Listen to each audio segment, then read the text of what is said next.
নমস্কার বন্ধুরা, সুস্মিতার রান্নাঘর স্লাইস অফ লাইফে আরও একবার আপনাদের সকলকে স্বাগত জানাই। খুবই সহজ অথচ দারুণ স্বাদের চিকেনের একটা নতুন রেসিপি নিয়ে আবারও হাজির হয়েছি আজকের পর্বে। ভাত, পোলাও, ফ্রাইড রাইস অথবা রুটি, পরোটা, নান, কুলচা, তন্দুরি সব কিছুর সাথেই পরিবেশন করা যাবে চিকেনের এই পদ। অবশ্যই একবার বানিয়ে দেখবেন চিকেনের এই প্রিপারেশন, পরিবারের সদস্যরা দেখবেন দারুণ ভালো খাবে। আশা করছি আজকের ভিডিওটা ভালো লাগবে আপনাদের। দেখে নিন রেসিপি। প্রথমে একটা কড়াইতে পর্যাপ্ত পরিমাণ তেল গরম করে নিচ্ছি। আমি সাদা তেলে রান্নাটা করছি, তবে অন্য রান্না তেলেও করা যাবে। তেল হালকা গরম হলেই তেলের মধ্যে দিয়ে দিচ্ছি 3টে তেজপাতা আর কিছু গোটা মশলা, যার মধ্যে রয়েছে 4টে শুকনো লঙ্কা, 2টো বড় এলাচ, একটা দারচিনি, 3-4টে ছোটো এলাচ আর হাফ টিস্পুন গোটা জিরে। গোটা মশলাগুলো তেলে ফ্লেভার ছেড়ে দিলেই দিয়ে দেবো এর মধ্যে পেঁয়াজ কুচি।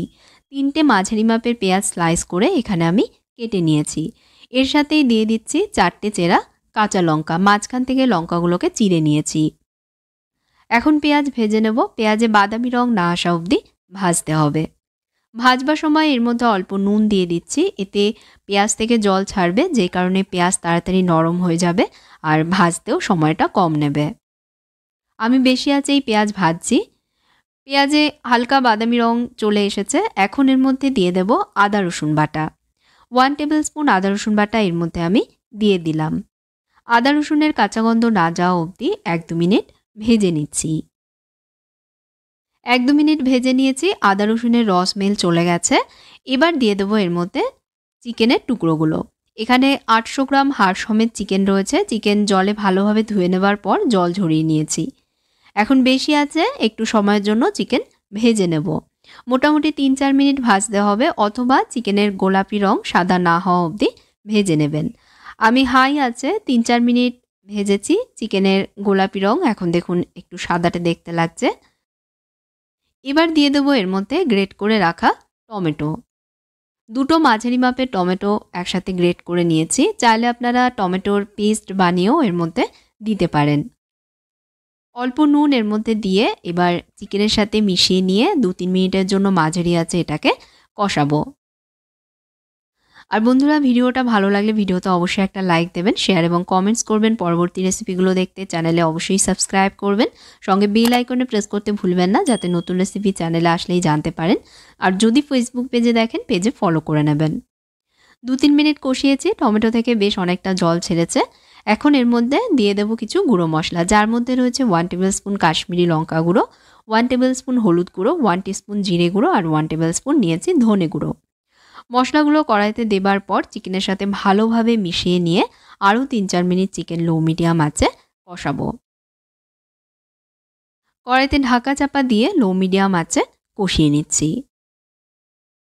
প্রায় 3-4 মিনিট লো মিডিয়াম আঁচে মশলার সাথে চিকেন কষিয়েছি। এখন এর মধ্যে দিয়ে দেবো টক দই। 2 টেবিল স্পুন ফ্যাটানো টক দই এর মধ্যে আমি দিয়ে দিচ্ছি। দই দেবার পর চিকেনের সাথে মিশিয়ে নিয়ে আবারও কষাবো, দই থেকে তেল না ছাড়া অবধি।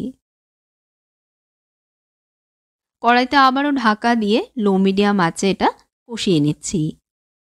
3-4 মিনিট এভাবে কষিয়েছি, দই থেকেও তেল ছেড়ে দিয়েছে। এখন দিয়ে দেবো এর মধ্যে অল্প গরম জল।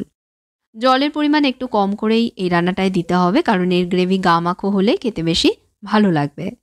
স্বাদ মতন দিয়ে দিচ্ছি নুন, আর এর সাথেই দিয়ে দেবো এর মধ্যে চিকেন মশলা। 1 টিস্পুন ভরে এর মধ্যে আমি দিয়ে দিচ্ছি চিকেন মশলা। আপনারা যে কোনো ব্র্যান্ডের চিকেন মশলা দিতে পারেন, তবে কোনো কারণে চিকেন মশলা ঘরে না থাকলে সেক্ষেত্রে গরম মশলা গুঁড়োরও ব্যবহার করা যাবে। চিকেনের সাথে সব আবারও মিশিয়ে নিচ্ছি। মিশিয়ে নিয়ে কড়াইতে ঢাকনা চাপা দিয়ে রান্না করব চিকেন পুরোপুরি সেদ্ধ না হওয়া অবধি। কম আছে প্রায় 10 মিনিট ঢাকা দিয়ে রান্না করেছি। গ্রেভির চারপাশে দেখুন তেল ভেসে উঠেছে আর চিকেনও সুন্দরভাবে সেদ্ধ হয়ে গেছে। এবার দিয়ে দিচ্ছি এর মধ্যে 1 টিস্পুন কাসুরি মেথি। হাতে ডলে এর মধ্যে আমি দিয়ে দিচ্ছি। কাসুরি মেথি দেবার পর চিকেনের সাথে মিশিয়ে নিয়ে আরও 1 মিনিট গ্রেভি ফুটিয়ে নেব। 1 মিনিট গ্রেভি ফুটিয়ে নিয়েছি। নামানোর আগে সবশেষে দিয়ে দিচ্ছি এর মধ্যে 1 মুঠো ধনেপাতা কুচি। ধনেপাতা দিয়ে মিশিয়ে নিলেই একদম তৈরি দুর্দান্ত স্বাদের মশলা চিকেন। এবার একটা জায়গায় এটাকে আমি তুলে নেব। চিকেনের এই সহজ অথচ দারুণ সুস্বাদু রেসিপিটা আপনাদের ভালো লেগে থাকলে ঘরে অবশ্যই ট্রাই করে দেখবেন রেসিপিটা। বানালে পরে কমেন্টস করে জানাবেন আপনাদের কেমন লাগলো। ভালো লাগলে অবশ্যই ভিডিওতে লাইক দেবেন, ভিডিওটা শেয়ার করবেন আপনাদের বন্ধু পরিবারের সাথে। আর আমার চ্যানেলটাকে সাবস্ক্রাইব করতে ভুলবেন না। সাথে থাকা বেল আইকনে অবশ্যই প্রেস করবেন পরবর্তী রেসিপির নোটিফিকেশান পাওয়ার জন্য। আর আমার ফেসবুক পেজেও অবশ্যই ফলো করবেন। তাহলে আজকের মতন বিদায় নিচ্ছি বন্ধুরা। আপনারা ভালো থাকবেন, ভালো রাখবেন। ধন্যবাদ।